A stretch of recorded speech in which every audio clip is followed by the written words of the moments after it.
Hello everyone. आज की इस वीडियो में हम बात करेंगे बीए प्रोग्राम के सेमेस्टर 3 एंड सेमेस्टर 4 के लिए हिंदी ख। इसमें हम जो चैप्टर 5 है यानी कि यूनिट थर्ड का चैप्टर 5 सच्ची वीरता इसको डिस्कस करेंगे। ये सरदार पूर्ण सिंह के द्वारा लिखा गया है, ठीक है। और टेलीग्राम ग्रुप ज्वाइन कर लो एकलव्य स्नातक 1 के नाम से, इसमें आपको पीडीएफ मिल जाएगी।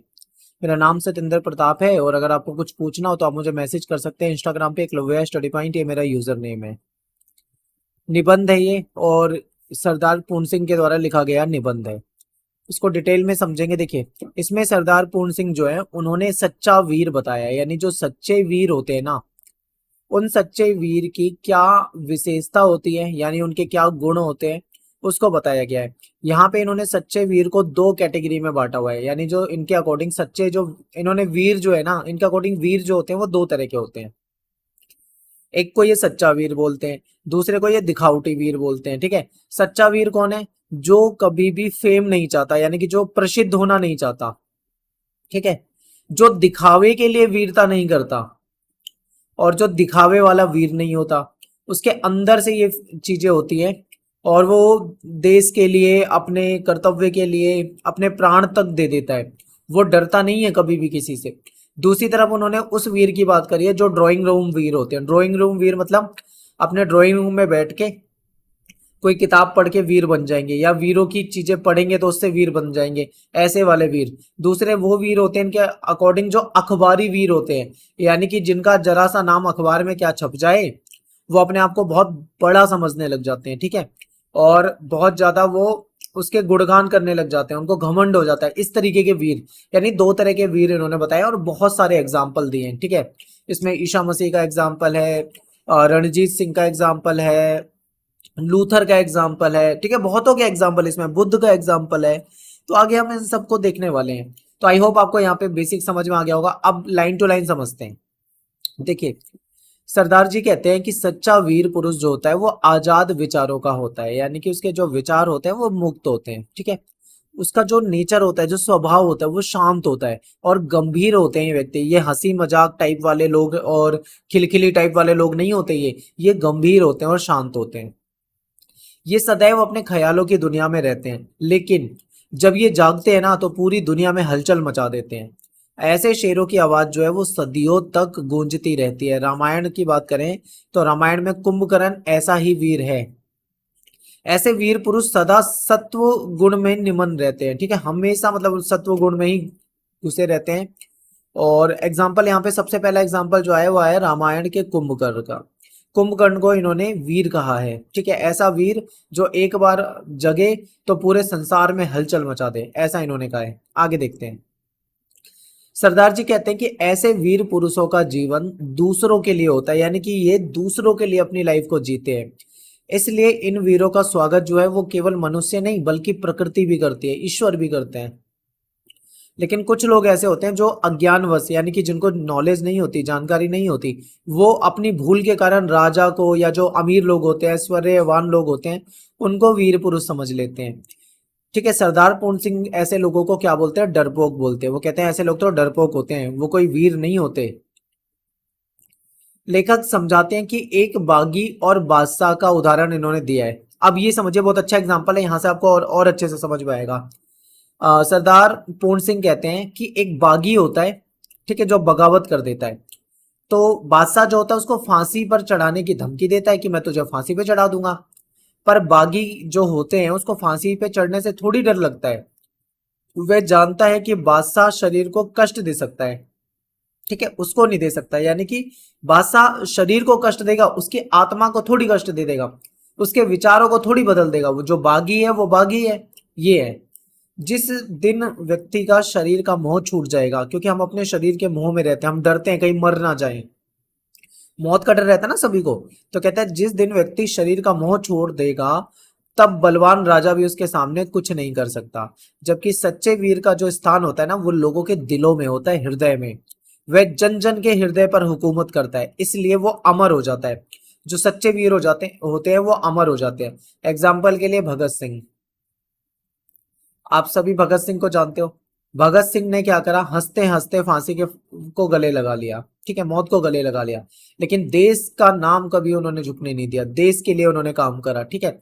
देश के लिए मर मिटे, इसीलिए आज भगत सिंह अमर हो गए। हम सभी के हृदय में उनका स्थान है, ठीक है। सभी उनको इज्जत की नजरों से देखते हैं, शहीद की नजरों से देखते हैं। यही आपको समझाने की कोशिश की जा रही है।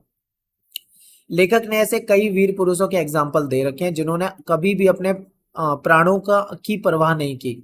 वे किसी भी ताकत के आगे झुके नहीं। ऐसे वीर जो होते हैं इनको ना तो रुपया चाहिए, ना पैसा चाहिए, ना ये धन कमाने में विश्वास करते हैं। पैसा वैसा इनके लिए मैटर नहीं करता।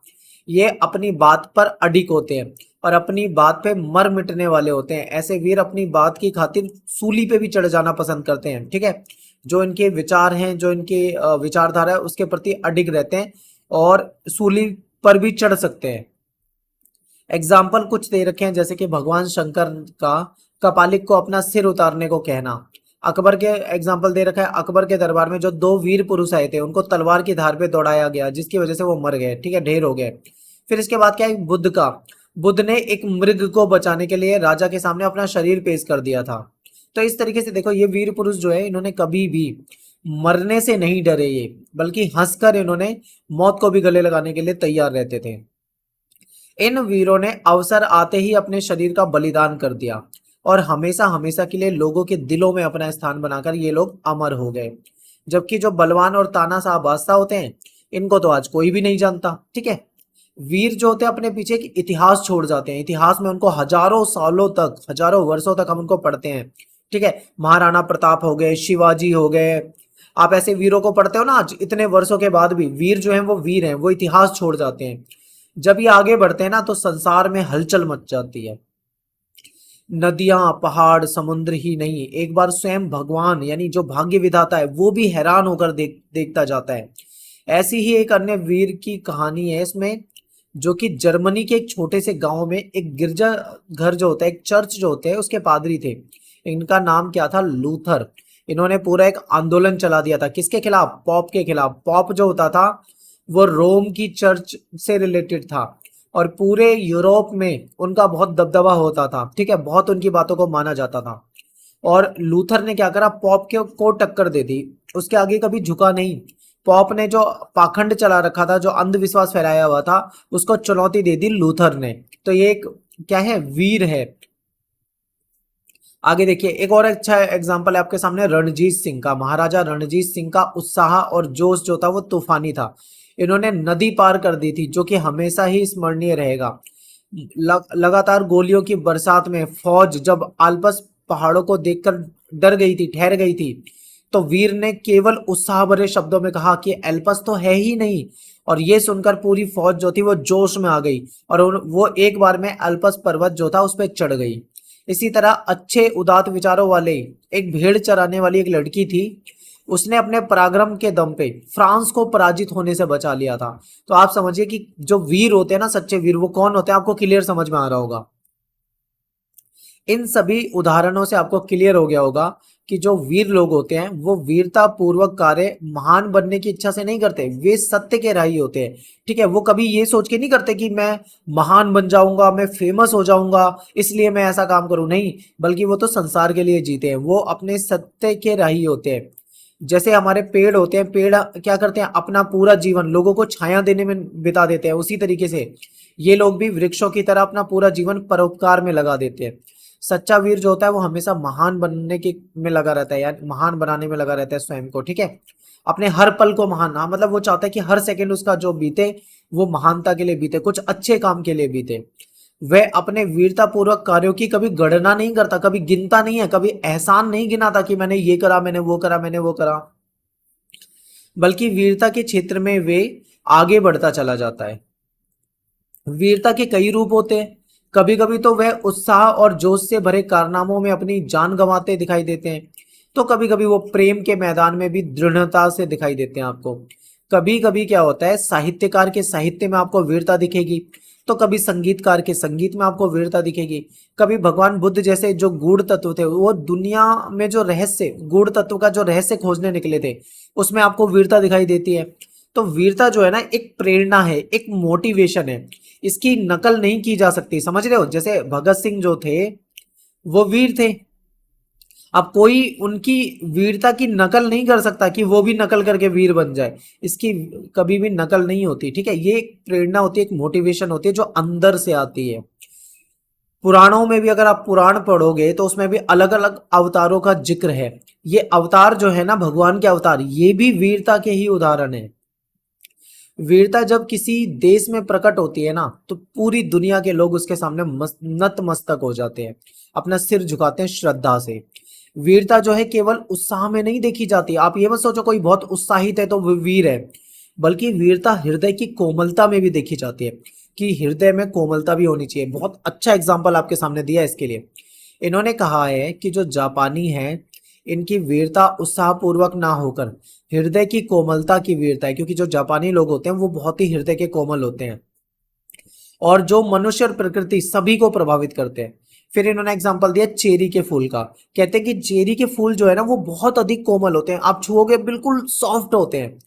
तो ये बिल्कुल वैसे प्रतीत होते हैं। तभी तो जो व्यक्ति उत्साही वीरों की तरह उतना ही वीर है जितना क्रूसेड के लिए पूरे यूरोप को हिला दिया। क्रूसेड क्या था? एक तरह से धर्म युद्ध था जिसने पूरे यूरोप को हिला दिया था, ठीक है। तो कहीं ना कहीं ये भी महत्वपूर्ण है, ये भी आपको याद रखना है। फिर लेखक एक बहुत इंपॉर्टेंट बात कहते हैं। लेखक कहते हैं कि वीरों का निर्माण जो है ना, वो कभी भी कारखाने में नहीं होता, यानी किसी जगह पे किसी फैक्ट्री में वीर नहीं बनाए जाते, बल्कि ये तो देवदार के वृक्ष की तरह होते हैं। देवदार के वृक्ष जो होते हैं वो पहाड़ी इलाकों में, दुर्गम इलाकों में बहुत तेजी से उग जाते हैं, यानी अपने आप पैदा हो जाते हैं देवदार के पेड़। उसी तरीके से ये जो वीर होते हैं, इनको कोई परवरिश की जरूरत नहीं पड़ती, ये अपने आप ही बड़े हो जाते हैं। इनका जीवन जो है शांत होता है, गंभीर होता है, और ये लोग अंतर्मुखी होते हैं। अंतर्मुखी बोले तो इंट्रोवर्ट टाइप के होते हैं। ये ज्यादा लोगों से घुलना मिलना पसंद नहीं करते, और अपनी वीरता को गुणगान करना भी पसंद नहीं करते। इनको जो करना है ये कर देते हैं, ठीक है। वे जवाहरात की खान की तरह होते हैं, ऊपर से दिखाई नहीं देते, लेकिन अंदर से इनके विचार जो है वो हीरे मोती की तरह होते हैं। और बहुत अच्छी बात यहाँ पे इन्होंने कही है जो आपको समझना है, इसका मतलब समझो, बहुत गहरा मतलब है।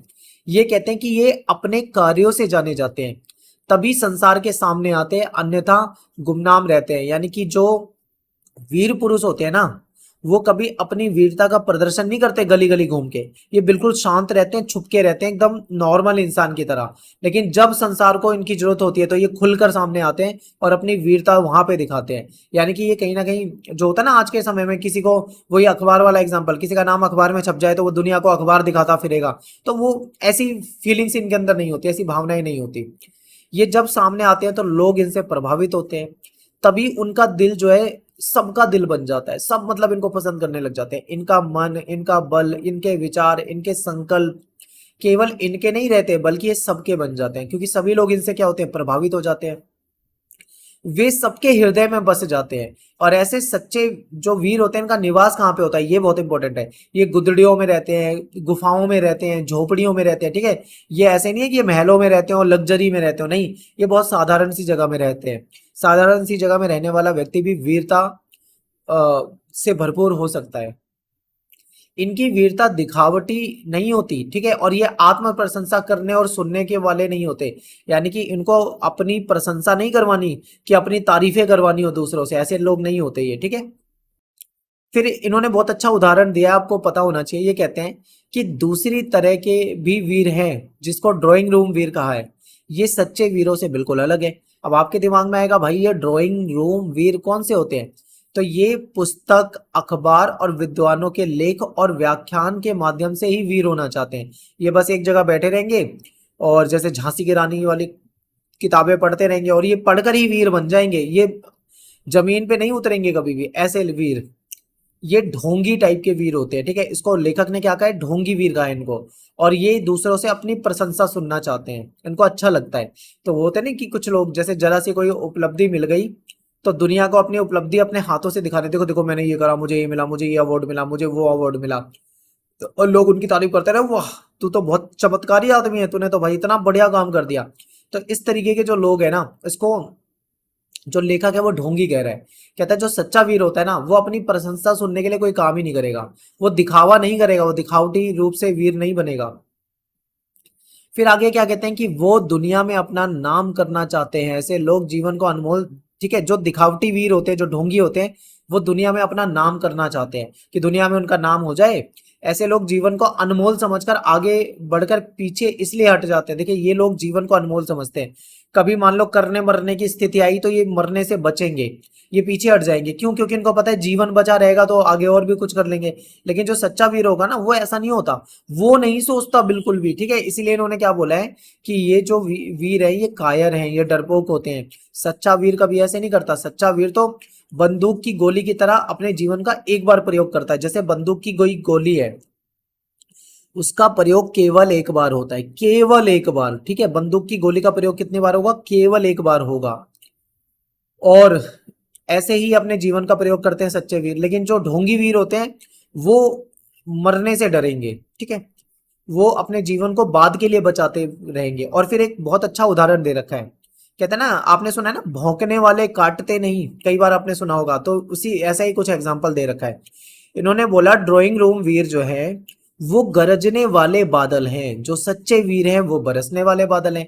अब दो तरह के बादल होते हैं, एक होते हैं जो गरज के निकल जाते हैं, ऐसा लगता है माहौल बना देते हैं कि भाई बारिश हो जाएगी, खूब गरजते हैं बादल, लेकिन वो बरसते नहीं है। तो गरजने वाले अलग होते हैं, बरसने वाले अलग होते हैं। जो ड्राइंग रूम वीर होते हैं वो गरजने वाले होते हैं, और जो सच्चे वीर होते हैं वो बरसने वाले होते हैं। यानी सच्चा वीर जो करना है वो कर देता है, वो दिखाता नहीं है किसी को। फिर आगे लेखक कहते हैं वीर पुरुष और कायर पुरुष में क्या अंतर होता है। तो देखिए, वीर पुरुष जो है वो आगे बढ़ने और तलवार उठाने में विश्वास रखता है। कायर पुरुष जो है वो पीछे हटने और सिर झुकाने में विश्वास रखता है। ठीक है, वह शक्तियों को खो देने के स्थान पे शक्तियों को इकट्ठा करने में विश्वास रखते हैं, जो कि वीर होते हैं। इसीलिए कुदरत की सभी शक्तियां उनके शरीर में समाई रहती है। ईश्वर के विधान और प्रकृति के नियम बदल सकते हैं, लेकिन विचार जो होते हैं वीरों के वो नहीं बदलते। जो सच्चे वीर होते हैं उनके विचार कभी नहीं बदलते। जब भी वो कोई काम करते हैं तो पूरी संसार में हलचल मच जाती है। ऐसे वीरों का उदाहरण देते हैं लेखक, और ईसा मसीह का नाम लेते हैं। कहते हैं कि ईसा मसीह को लोगों ने कितनी अ, तकलीफें दी, लेकिन उनका मन नहीं डोला, वो अपने विचारों पे अडिग रहे। फिर मीरा का एग्जाम्पल आ जाता है। मीरा को जहर देने का प्रयास किया गया, शेर से, हाथी से, जानवरों से डराने का प्रयास किया गया, लेकिन मीरा की शक्ति के आगे जो जंगली पशु थे वो भी नतमस्तक हो गए। फिर एग्जाम्पल बाबर का है। बाबर के सिपाहियों द्वारा लादे गए बोझ की परवाह ना करते हुए गुरु नानक जो थे वो गाना गाते गए, और यही वीरों के मतलब उदाहरण होते हैं। फिर नेपोलियन की बात करते हैं। नेपोलियन के कंधे पर चढ़कर बाल खींचने वाले बच्चे की परवाह नहीं करेगा, वैसे ही वीर दुनिया के लोगों द्वारा दी गई परेशानियों की कभी परवाह नहीं करते। दुनिया उन्हें कितनी भी परेशानी दे वो कभी डरते नहीं, झुकते नहीं है, और हमेशा आगे बढ़ते रहते हैं। ठीक है, मौज में जीते हैं वो। एक और अच्छा एग्जाम्पल है यहाँ पे, जापान का एक व्यक्ति है जिसका नाम है आसियो। इसने अपने त्याग और परोपकार के दम पर राजा जो था, राजा जिसको लोग पूजा करते थे, पूरे जापानियों को राजा के खिलाफ बगावत के लिए उतार दिया था। ठीक है, ये सच्चा वीर था। इसकी वीरता और निडरता के आगे सेना झुक गई, पुलिस झुक गई, मंत्री झुक गए, राजा झुक गया। ठीक है, सब झुक गए।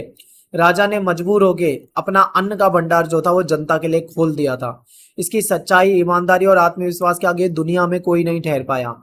ठीक है, कितने सारे वीरों के एग्जाम्पल दे रखे हैं। आगे देखो, आजकल के लोग क्या कहते हैं? आजकल लोग यह कहते सुने जाते हैं कि काम करो, कर्म करो, पर लेखक ऐसा नहीं मानता। लेखक कहता है कि कर्म करने से पहले, ठीक है, अपने अंदर कर्म को करने का बल पैदा करो। पहले अपने आप को मानसिक रूप से तैयार तो करो किसी भी कर्म को करने के लिए। हम पहले वृक्ष की तरह अपने अंदर का विकास हमें करना चाहिए, जैसे वृक्ष करता है। आजकल अंदर वाली शक्ति जो है, ठीक है, वो वीरों में नहीं नजर आती, यानी अंदरूनी शक्ति वाले वीर बहुत कम नजर आते हैं। अब वीरों को अखबार की टकसाल में गढ़ा जाता है, यानी जहां पे अखबार छापा जाता है वहां पे वीर बनाए जाते हैं। और ऐसे अखबारी वीर जो है अपने छोटे से काम पर फूले नहीं समाते। मान लो कोई व्यक्ति का नाम अखबार में छप जाए तो वो दुनिया में अपना अखबार दिखाता फिरेगा। ठीक है, क्योंकि उसके लिए बहुत बड़ी उपलब्धि होगी। तो ऐसे लोगों की निंदा करता है लेखक, कहता है ये कोई वीर नहीं है, ये बनावटी वीरता है। ठीक है, इससे बचने को कहता है। और ढोंगी वीरों को सच्चे वीरों का अनुसरण करने को कहता है। जो ढोंगी वीर है ना, उसको सच्चे वीरों का अनुसरण करना चाहिए। क्योंकि लेखक का ये मानना है कि अगर वीर नहीं बन सकते ना, तो कम से कम जो वीर हैं उनके गुणों को अपने अंदर पैदा करने की कोशिश करो। अगर हम वीरों को मानेंगे, उनको अपना आदर्श बनाएंगे, तो हमें बहुत कुछ अच्छा उनसे सीखने को मिलेगा। ठीक है, फिर ये कहते हैं कि वीरता जो है वो दिखावटी होती है। जो आजकल के वीर हैं उनकी वीरता जो है दिखावटी है। टीन के बर्तन की तरह बहुत जल्दी गर्म हो जाते हैं और बहुत ही जल्दी ठंडे हो जाते हैं। इसका मतलब क्या है? ऐसे वीर हैं आज के समय में जो बोलेंगे मैं ये कर दूंगा, वो कर दूंगा, वो कर दूंगा। 2-4 दिन तक मोटिवेट रहेंगे और 2-4 दिन के बाद वो कुछ भी नहीं करते हैं। तो ये टीन की बर्तन की तरह गर्म भी होते हैं और जल्दी से ठंडे भी हो जाते हैं। इसलिए इंसान को अपने अंदर से सच्चाई पैदा करनी चाहिए। अपने जीवन को सबका जीवन बनाकर जीना चाहिए, ठीक है? जो शक्ति है वो अंदर से पैदा करनी चाहिए। ऐसे में जीवन में शांति और आनंद का अनुभव होगा, ये बताया गया है। तो यहाँ पे जो अपना जो निबंध है इसकी समरी करा दिया मैंने, इसका सार समझा दिया। उम्मीद करता हूँ आपको समझ में आया होगा। मैंने बहुत ज्यादा कई जगह पे एक्सप्लेन नहीं करा, सीधा सीधा पढ़ दिया है। वो इसलिए क्योंकि जो लाइन है ना, जो पैराग्राफ है वो सिंपल है, साधारण है। ऐसा कोई शब्द ही नहीं है जो आपको ना समझ में आए, सब कुछ समझ में आ जाएगा इसलिए। तो उम्मीद करता हूँ आपको समझ में आया होगा। अब चलते हैं इंपॉर्टेंट क्वेश्चन की तरफ। इस निबंध में से क्वेश्चन आपका बनता है प्रतिपाद्य। प्रतिपाद्य में क्या है? जो आपने पूरे निबंध को पढ़ा है, निबंध को समझा है, उसकी समरी या सार के रूप में आप लिख सकते हो, क्योंकि वही सारी बातें प्रतिपाद्य के अंदर आ जाती है। यानी कि इस कहानी से हमें क्या संदेश मिलता है, इस निबंध में हमें क्या समझाया गया है, किस प्रकार से समझाया गया, सब कुछ आपको यहाँ बताना होता है। तो देखिए इसमें क्या है, मेनली कौन कौन सी चीजें मैं आपको समझा देता हूँ। आपने देखा कि निबंध की शुरुआत जो होती है, शुरुआत वो होती है सच्चे वीर के गुण। यानी इसमें सच्ची वीरता के बारे में बताया हुआ है, सच्चे वीर के बारे में बताया। सच्चे वीर के गुण बता रखे हैं। सच्चा वीर जो होता है वो स्वभाव से शांत होता है, ठीक है? और क्या होता है? वो गंभीर होता है। इस तरीके की बातें बता रखी है। जो सच्चा वीर होता है वो कभी दिखावा नहीं करता, यानी बनावटी वीरता नहीं होती। वीरता जो होती है उसके अंदर जन्मजात होती है, ये बताया हुआ है। तो आप ये सब लिख सकते हो कि सच्चे वीर के क्या गुण होते हैं। फिर वीरता के विभिन्न रूप आपको दिखाए कि वीरता के अलग अलग रूप बताए हैं। वीरता में एक तरफ आपको उत्साह देखने को मिलता है, जो वीर होते हैं वो उत्साही होते हैं। तो दूसरी तरफ हृदय की कोमलता देखने को मिलेगी, यानी हृदय की कोमलता की बात भी कही कही गई है, ठीक है? तो ये सारी बातें बतानी है। और क्या था? वीरता एक जन्मजात गुण है। आपको पता है कि वीर जो होते हैं उनके अंदर जन्मजात ही ऐसे गुण होते हैं वीरता वाले। कोई कारखानों में वीर नहीं बनाए जाते। एग्जाम्पल दे रखा था ना निबंध के अंदर, तो आप याद करो, सब कुछ मैं आपको रिवाइज करवा रहा हूँ कि जो वीर होते हैं वो कारखानों में नहीं बनते, वो तो देवदार के वृक्ष की तरह होते हैं। वो तो अपने आप ही पल जाते हैं, उनको पालना भी नहीं पड़ता। तो यही चीजें आपको यहाँ बतानी है। फिर वीरों का जो स्थान होता है वो मानव के हृदय में होता है, क्योंकि वीर ऐसा काम कर जाते हैं कि सदियों तक लोग इनको याद करते हैं, ठीक है? जो तानाशाह राजा या तानाशाह बादशाह होता है उसको लोग जानते तक नहीं है, लेकिन वीर जो होते हैं वो हमारे हृदय में बस जाते हैं। ये भी मैंने आपको एग्जाम्पल दिया था, भगत सिंह का एग्जाम्पल हो गया, या फिर अन्य कोई एग्जाम्पल हो गया, बहुत सारे एग्जाम्पल इसमें दिए थे। फिर वीरता का आधार सात्विक गुण। वीर जो होते हैं उनके अंदर सात्विक गुण होते हैं। वो परोपकारी होते हैं, दयावान होते हैं, ठीक है? उनका जो स्वभाव शांत होता है, वो हर चीज के प्रति गंभीर होते हैं। वो अपने प्राणों तक की बाजी लगा देते हैं, वो डरते नहीं है कभी भी, ठीक है? तो ये पॉइंट आप यहाँ बता सकते हो। फिर वीर को पालना नहीं पड़ता, बहुत अच्छा एग्जाम्पल है। आप यहाँ पे क्या एग्जाम्पल दे सकते हैं? देखिए वीर जो होते हैं ना, कोई वीर को वीर बनाता नहीं है, बल्कि वो वीर होते हैं।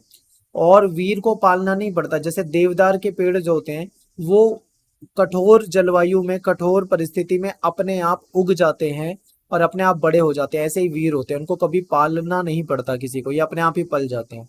फिर एक क्वेश्चन इससे बनता है कि जो सच्ची वीरता निबंध है इसकी भाषा शैली बताइए। तो भाषा शैली को देखो आप कैसे तोड़ सकते हो, कैसे बता सकते हो। इसके 5-6 हिस्सों में तोड़ के बता सकते हो। सबसे पहले बता सकते हो कि भाई निबंध में क्या विषय वस्तु है, फिर किस प्रकार की भाषा का इस्तेमाल किया गया है, शब्द भंडार के बारे में बता सकते हो, कौन से शब्द यूज किए गए हैं, मुहावरे हैं या नहीं है, अलंकार है या नहीं है, कौन से अलंकार है, शैली, भाषा शैली क्या है, ये सब बता सकते हो, ठीक है? तो जैसे सबसे पहले मैं आपको एग्जांपल के लिए समझा देता हूँ, क्योंकि देखो पेपर में क्वेश्चन आएगा तो आपको अपनी भाषा में लिखना है। आपको पढ़ समझना वीडियो से है, लेकिन लिखना आपको अपनी भाषा में है। तो विषय वस्तु क्या है, यानी कि इस निबंध में क्या विषय वस्तु है? तो इसमें सच्चे वीर के बारे में बता रखा है। क्या बता रखा है? कि सच्चे वीर शांत और गंभीर होते हैं, ठीक है? जब जागते हैं तो संसार में हलचल मचा देते हैं। शेर की जैसी आवाज होती है जो सदियों तक गूंजती है, लोगों के हृदय में रहते हैं, ठीक है? इनके अंदर हमेशा सत्व वाले गुण होते हैं। तो ये विषय वस्तु है। ये तो मैंने आपको 4 लाइन में बता दिया। आप इसको बहुत बढ़ा चढ़ाकर लिख सकते हैं जैसे निबंध में बताया हुआ है, ठीक है? अब ये आपको देखना है कि आप पेपर में कितने वर्ड में आंसर लिख रहे हैं। जितना बड़ा करना चाहें आप इसको बड़ा कर सकते हैं। अगला पॉइंट क्या है? भाषा। आपको पता है कि इसमें टाइपिंग की मिस्टेक है, ठीक है? इसमें खड़ी बोली का इस्तेमाल किया गया है। जो इसकी भाषा है ना वो खड़ी बोली है, और गद्य भाषा का प्रयोग किया गया है, यानी कि इसमें काव्यात्मकता नहीं है, इसमें ये कविता जैसा नहीं है, ये गद्य भाषा में लिखा गया है। ठीक है, तो ये आप बता सकते हो। फिर क्या है, जो भाषा है ना वो सरल है, बिल्कुल सिंपल है, समझ में आ जाती है, सहज है, प्रभावशाली है, भाव अनुकूल है, जैसी जैसी परिस्थिति है उसके अनुसार ही भाषा का इस्तेमाल किया गया है। अगला है शब्द भंडार। आपको पता है कि जो ये निबंध है इसमें अलग अलग भाषाओं के शब्द हैं, जैसे तत्सम हो गए जो संस्कृत के शब्द है, जैसे धीर हो गया, शांति हो गया, स्थिर, अचल, चिन्ह, कंदरा, प्रज्वलित, परित्याग, ये सब संस्कृत के शब्द हैं, तो इसका इस्तेमाल है। फिर तद्भव शब्द है जो संस्कृत से हिंदी में आ गए हैं, जैसे सदियों, नींद, आंख, मांस, माथा, बस्ती। ठीक है, इसमें देशज जो हमारे देश के शब्द है, दाढ़ी, आहट, पुतले, ठीक है, शेखी, मौज, ढेर, ये सब है। फिर विदेशी शब्द जैसे आवाज हो गया, हुकूमत, गुलाम, कुर्बान, आजाद, काफिर, दरवाजे, ये शब्द भी इसमें इस्तेमाल किया गया। अंग्रेजी के शब्द जैसे यूरोप हो गया, टिकट हो गया, जॉर्ज हो गया, ठीक है, ये सब अंग्रेजी के शब्द हैं। अलग अलग भाषाओं के शब्द इसमें इस्तेमाल किया गया है, तो ये शब्द भंडार में आ जाएगा। फिर क्या है, अलंकार। इसमें अलग अलग अलंकार, जैसे रूपक अलंकार आपको दिखेगा, उपमा अलंकार दिखेगा, उत्प्रेक्षा। उपमा में क्या होता है कि किसी चीज की किसी दूसरी चीज से तुलना की जाती है, जैसे देवदार के वृक्ष की तुलना किससे कर रखी थी, वीर से कर रखी थी। ठीक है, इसी तरीके से यहाँ बता रखा है। अलंकार के बाद क्या है, मुहावरे भी यूज हुए हैं, जैसे कूट कूट कर भरना, सिर झुकना, झुकाना, कमर बांधना यानी कि तैयार होना, हजारों बिजलियां गिर जाना, सांस रोककर राह देखना, ये सारे मुहावरे हैं, यानी कि इसमें मुहावरों का प्रयोग भी किया गया है। ठीक है, तो इस तरीके से आप इनमें आए हुए क्वेश्चन बता सकते हो, लेकिन क्वेश्चन को बताने से पहले आपको निबंध पूरा आना चाहिए। निबंध नहीं आएगा तो आप क्वेश्चन को नहीं बता पाओगे। ठीक है, मिलते हैं नेक्स्ट वीडियो में। Thanks for watching. जय हिंद, जय भारत।